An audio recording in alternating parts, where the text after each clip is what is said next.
My name's Dave DeBow, founder of MoneyPartnerFormula.com, and this show is built for everyday real estate investors who are actively doing deals and looking to scale using other people's money. So if you're an active real estate investor and you want to get featured on this show to talk about your own real estate and capital raising experiences, then just go to daveinterviewsyou.com. Now let's get rolling with this episode, and remember to subscribe for daily interview content.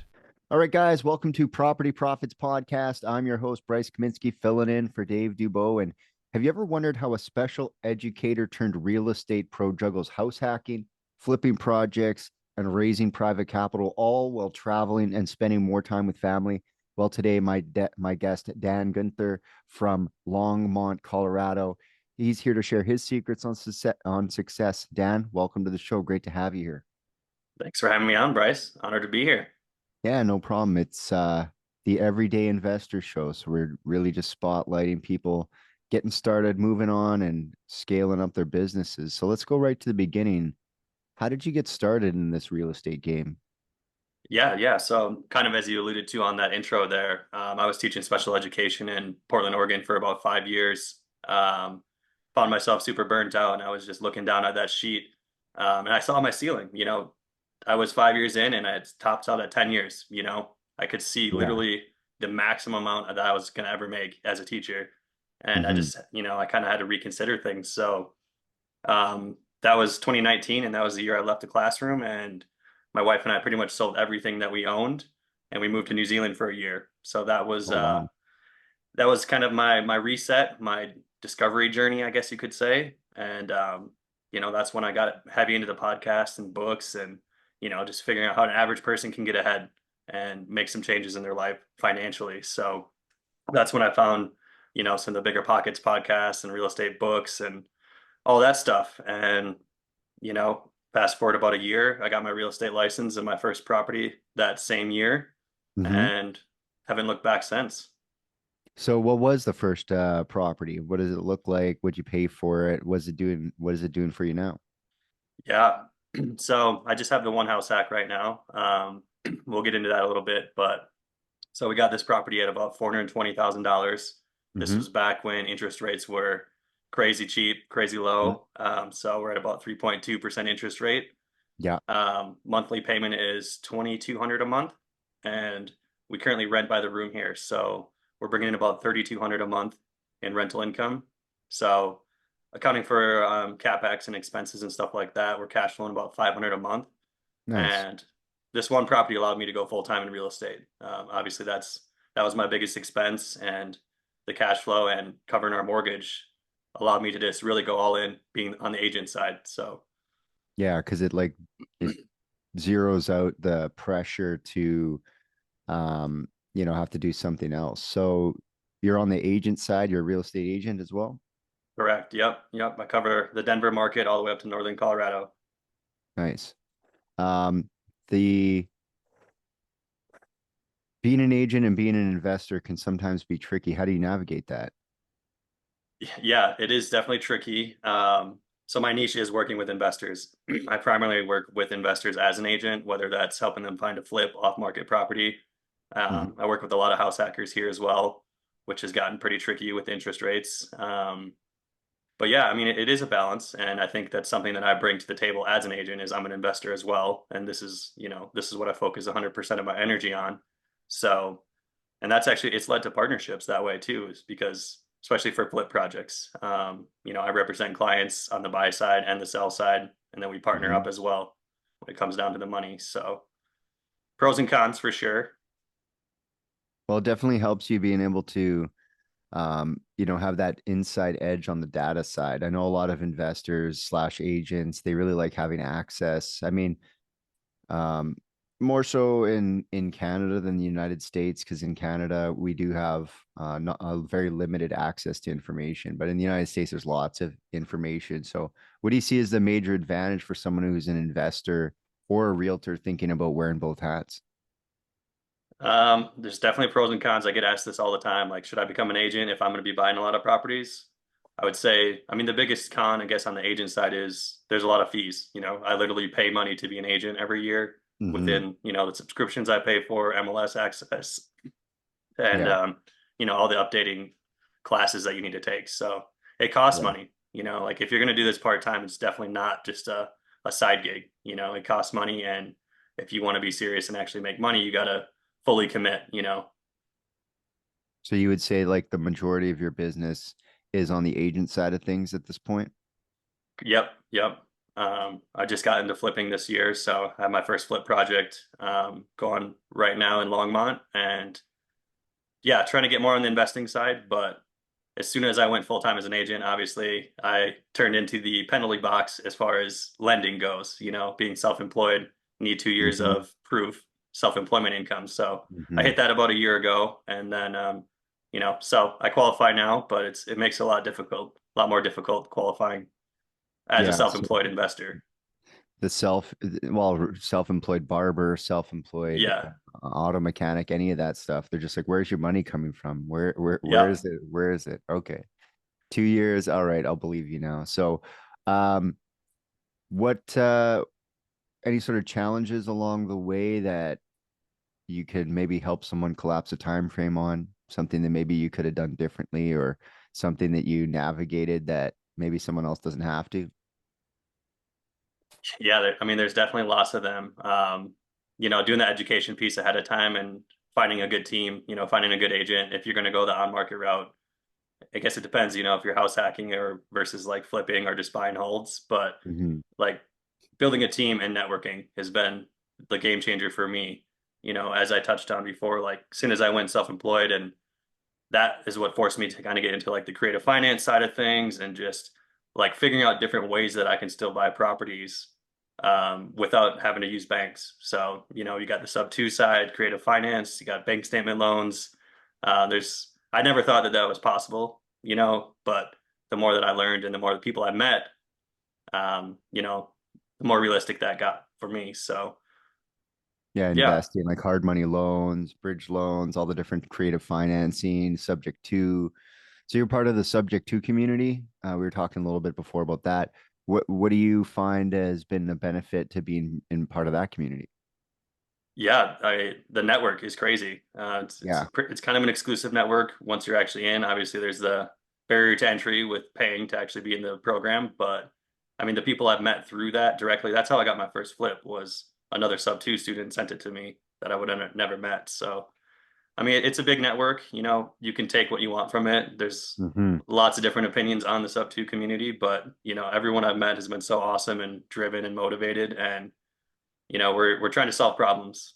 And as an agent, that's just one more thing that I added to my tool belt is, a lot of agents don't understand that creative side. And Yeah. anytime I'm talking to a new investor, a new client, and, throwing out like, hey, there's not just one way to buy a property or to make this happen. So yeah, Yeah, the sub two community, certainly with the way mortgage rates are today and likely ongoing, at least for, we don't really know. I was looking at a breakdown of the interest rates from 1980 through to 2000, and in 85, interest rates in Canada were like 14%. So it can be worse.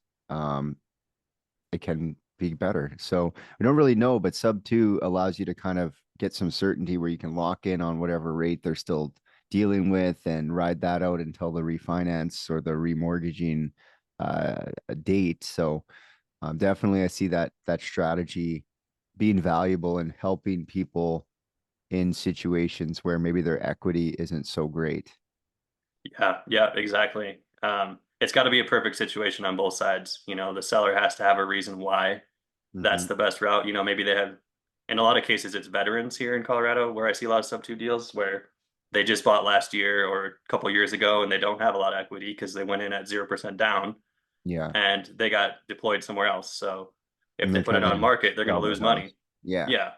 So that's a good scenario for that. And then a lot of the seller finance deals I come across are, they're older investors. They still want that monthly paycheck instead of a lump sum, and Yeah. they own the property outright. So I just did one in Longmont a couple weeks ago, 4% interest rate, 10% down on that one, and yeah, it was a win-win all around. So there's different Yeah. ways to do this for sure.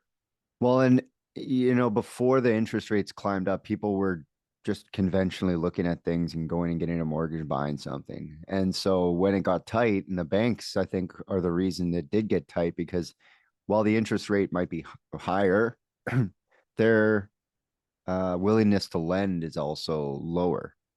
Yep. So creating these things, building portfolios with subject to, and even if it's not a major part, there is opportunities to have that conversation when you like the house, you like the idea, maybe there's some value in like fixing it up, but you're just like, we can't find common ground if we transact this deal. If I got to go to the bank and I got to get a new mortgage and I got to be at 8% and I got to, put Hmm. down XYZ, then it just doesn't make sense. But then when you look at it and say, well, what about if, and then it starts to make a little bit of sense. So, um, with all the real estate that you've kind of done so far, what would you say your unfair advantages in this business? What comes easy to you that other people find difficult to do?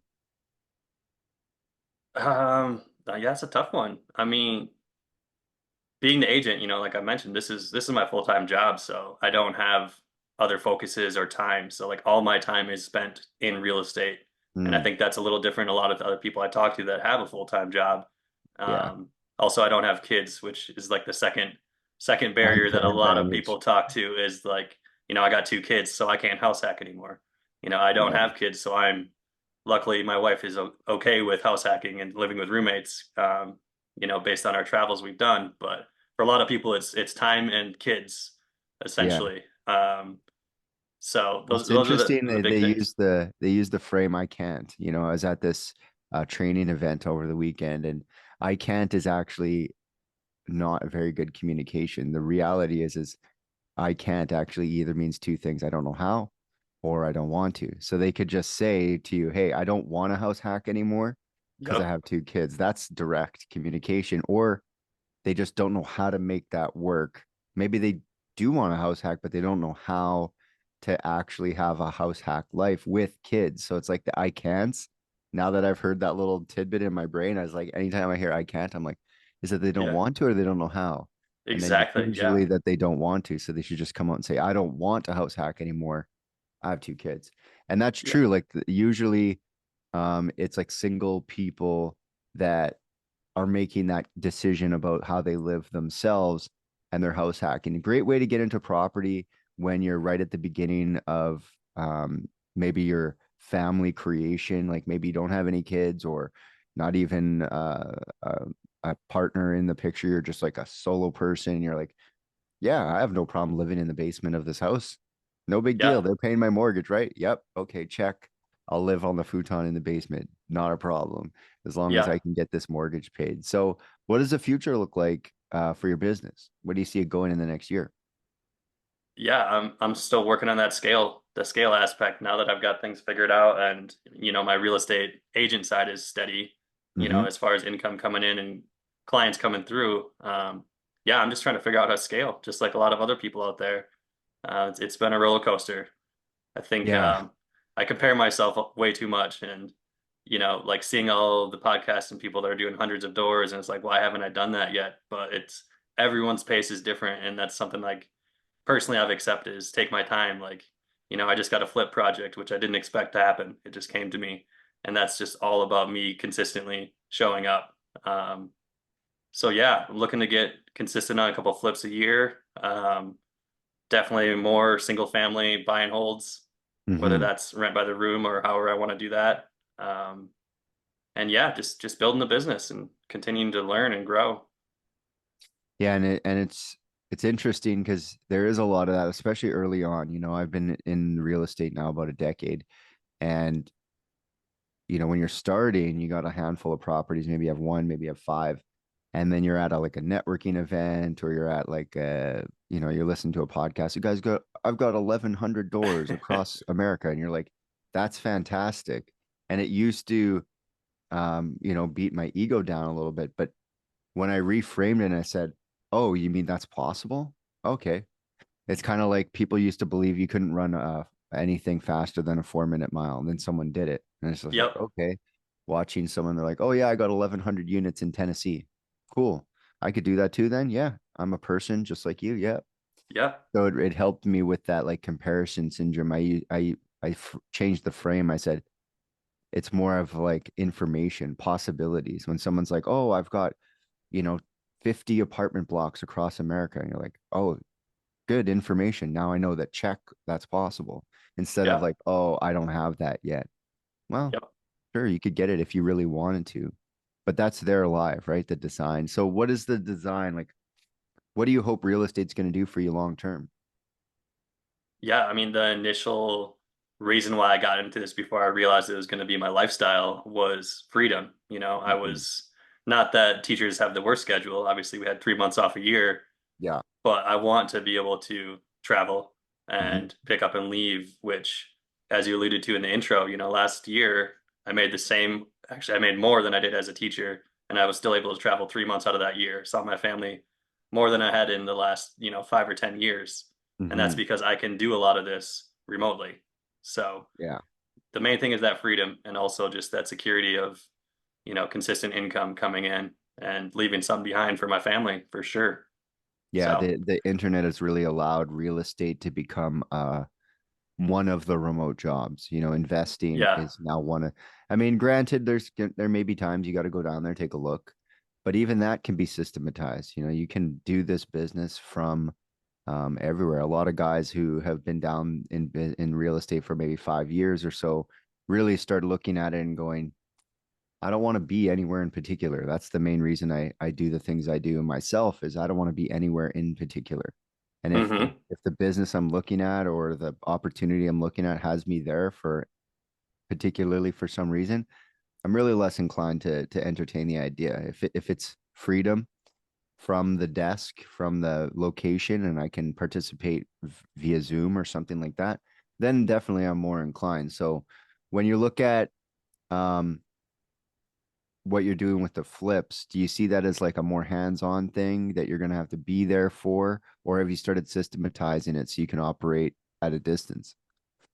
Yeah, that's a good question. I think this is something else I've been working on too, is trusting other people and realizing I cannot do all this on my own, which Hmm. is it's kind of held me back on the scaling side because for this flip in particular, I have a money partner, 50-50 equity on it. So I would not have been able to do that if I didn't trust somebody else to jump in with me. And for this first one, I mean, I facilitated 3 or 4 flips now, so this is the Hmm. first one where I'm involved financially and fully in. So Like you raised the um, money for it. correct. Yep. So I will probably be learning a lot on this and then planning on the systematizing of it, especially when it comes to like the contractors and stuff.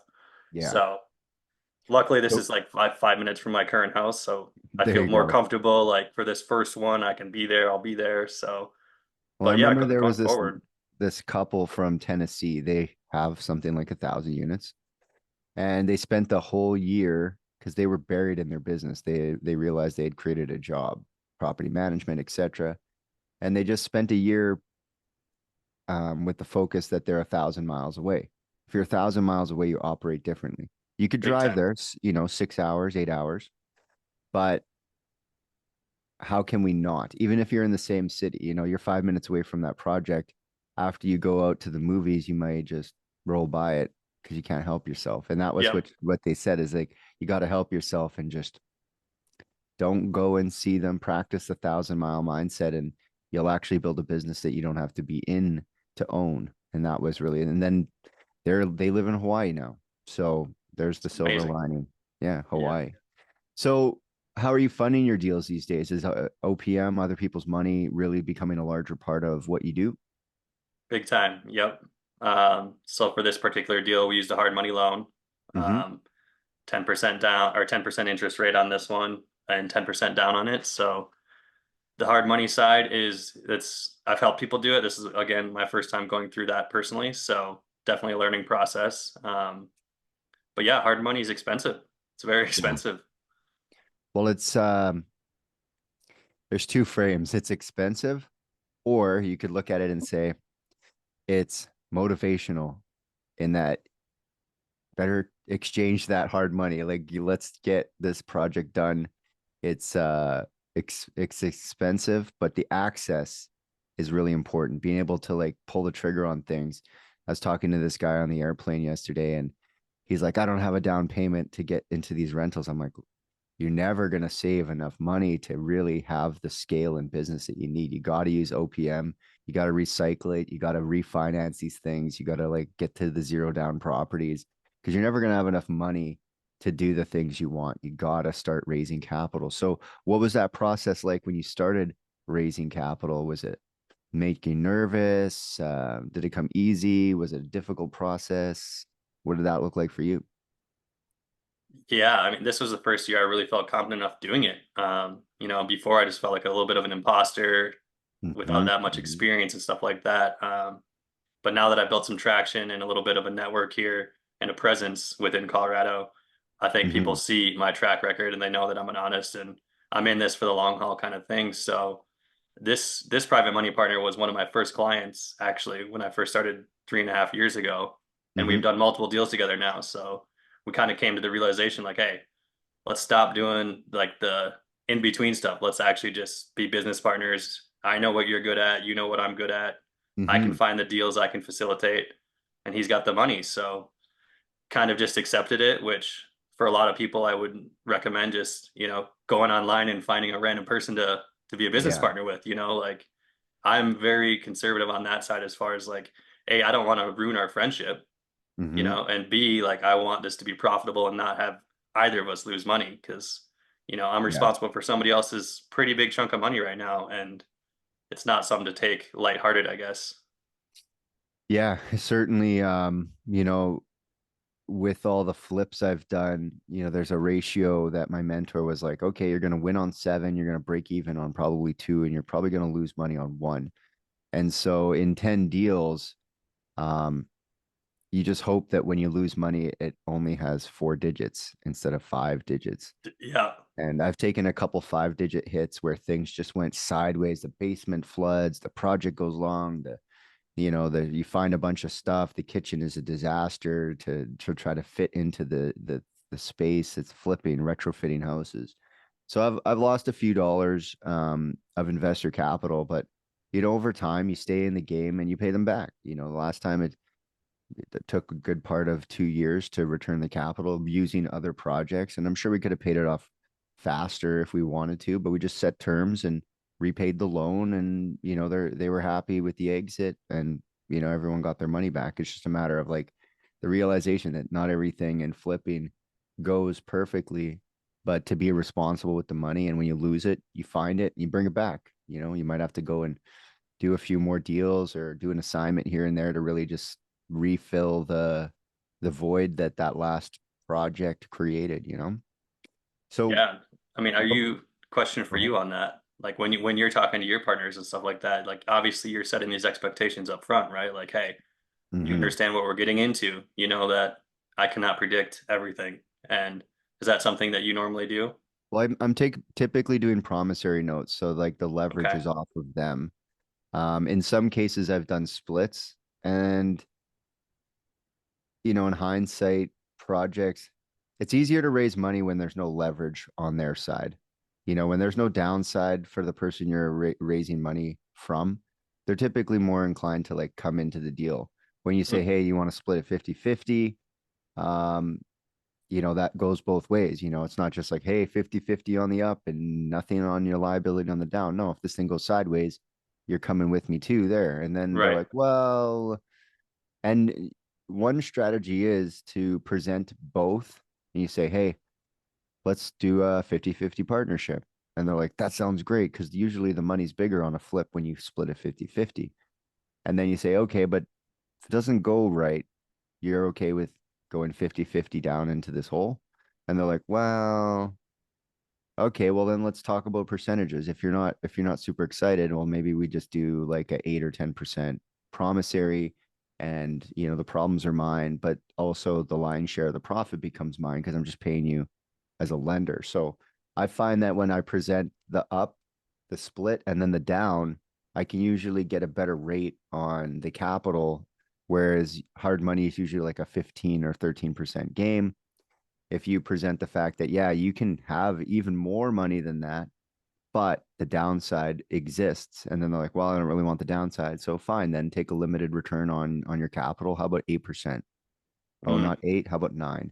And saving a few points on a contract does allow you to maybe do a little bit more, upgrade the countertops. You saved $1,000, you put it back in the deal, and you end up with a better product. So that's usually the way that I approach that conversation, to say, look, you can come along for the up and the down, or you can just come along for the interest. Which do you prefer? And they typically take the interest. Promissory note, a secured, get them to lean the house if they want more security. But that's usually my approach. good stuff. So what's one of the ways you're leveraging your network to access more funding for your deals? Pretty much just doing stuff like this, putting content out there and showing people what I'm actually doing and proving the concept to everyone Like else. Facebook, Instagram, LinkedIn, that sort of thing. Yep. Just I'll be very active on this flip here, just posting what I'm doing to get people interested in showing, I'm not just an agent, not just an investor. I'm actually in here getting dirty doing it. So just building those relationships and proving my concept of what I'm doing and that I actually do know what I'm doing. Obviously, I have a Mhm. lot to learn, but you know, um, Yeah. yeah, just showing the people out there that I'm doing it. So have you had any success expanding your network using that sort of approach? Yeah, definitely. I've had multiple people in the last couple months, reaching out based on the things that I'm posting and the content I'm putting out, and also just following along for my journey. I also host Mhm. a meetup here in Longmont. I've been doing that for about Nice. 2.5 years, so also that's helped my presence within the community very locally. Yeah. And I'm just here to help people out. Whether it's, somebody needs a contractor, property manager, all that kind of stuff, providing that value to people so that they remember me, come back, and, a lot of these people will become business partners, private money lenders, hopefully, stuff like Mhm. that. So You make just a good point. Coming back to the table after you've had some conversations, what have you found to be the most effective way to like keep in touch with your investor prospects? um that's something I'm definitely working on that. Like, do you have a CRM, or do you use a newsletter, things like that, to keep them in the loop? Yep. So I've been doing a weekly newsletter for about 2.5, 3 years now. So I send out every week. Usually I put my off-market properties that I'm getting sent in there. Hmm. So obviously my audience is investors. So add them to my CRM. When they get in there, they'll be getting my weekly newsletter. And then also I do blast emails as well for special deals or things that I have going on. And then on top of that, the social media, just letting people know about my meetups, my events, places I'm going to be at.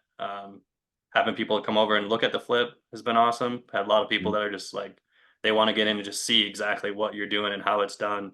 How did you pay for this? How did you make it happen? Kind of thing. And, Yeah, don't it's, forget one thing, if you want my advice on the flipping side, when you get to the end of the project, make sure that you have the celebration open house. When it's all done, get some cheese and some, meat and some vegetables, a couple things of wine, and actually like have that investor perspective and current investor kind of like a gala, like look at the product, let's stand in it, let's talk about the next one.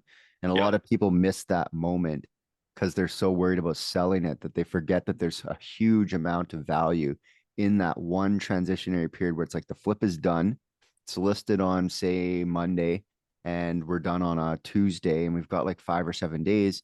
Well, that's coming, so you make like a little thing, you put out some business cards, invite everyone that is on the fence about investing, and it really helps to like close the deal, because like, hey, this is real, I'm standing in it, come stand in it with me, let's talk. And so a yep, lot of investors just push the project, get sold, and it's just like, yeah, we gotta make sure we capitalize on that equity before we just push it out and try to get it done. yep. So um when you're looking at deals, are you a find the deal and then the money, or do you prefer to get your capital kind of lined up and then go looking for more deals? A bit of both for sure. Mm. I have some long-term clients now. Some of my first clients, like the one guy I was mentioning, Michael. Mhm. So they're there. They know I'm looking. They know I'm on the hunt, and they Yeah. know that I have a network of wholesalers and people that are bringing me deals. So Yeah. I have a couple people that I know are there if the perfect deal comes.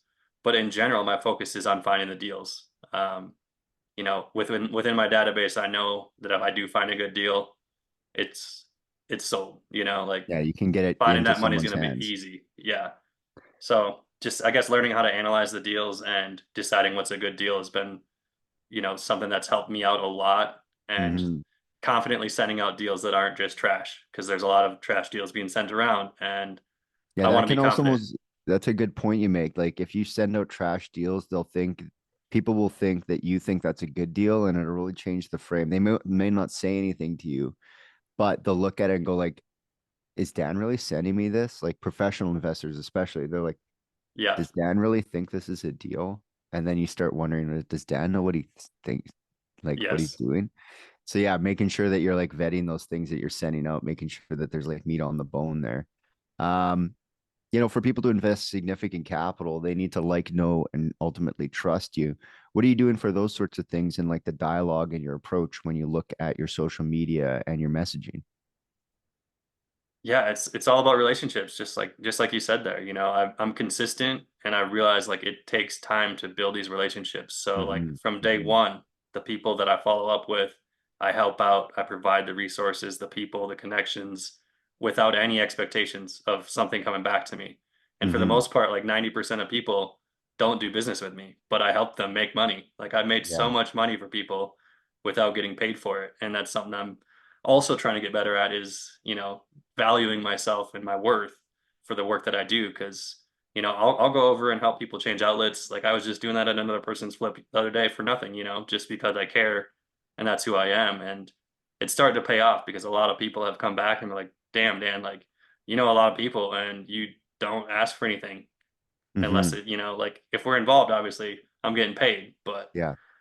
yeah, I mean, Well, just that's that providing real that value estate. without expectations." You're in that building of the real, what I call the real estate karma. It's like building it up, and if it comes back around, it does. But that word of mouth is probably worth more than any sort of marketing spend that you could throw money at. So good for you for going the extra mile. So if people want to find out more, they want to connect with you, what should they do? Yeah, Instagram, Facebook, at Dan.Guenther, REI, should be up top here next to my name as well, maybe in the Yeah, show notes. for the people listening along, why don't you spell that last name out because it's not so obvious. Yeah, Guenther. So Dan, DAN dot GUENTHERREI. Perfect, perfect. You're an agent too. Feel free to drop your phone number if you care. Yeah, 720-295-1082. Anybody in the Colorado area, let me know. Happy to just chat So too. Like I said, I provide a lot of free value, and happy to do business with anybody out there.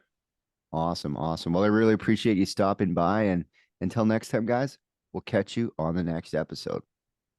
Hey there, I really hope you enjoyed that episode. And as always, if you want to listen to more daily interview content, make sure you subscribe. And if you're an active real estate investor and you're doing deals and you'd like to get featured on this show, then just head over to daveinterviewyou.com. Now at moneypartnerformula.com, we help real estate investors to create a process for predictably getting capital so they can do more deals without relying on hard money lenders or the banks.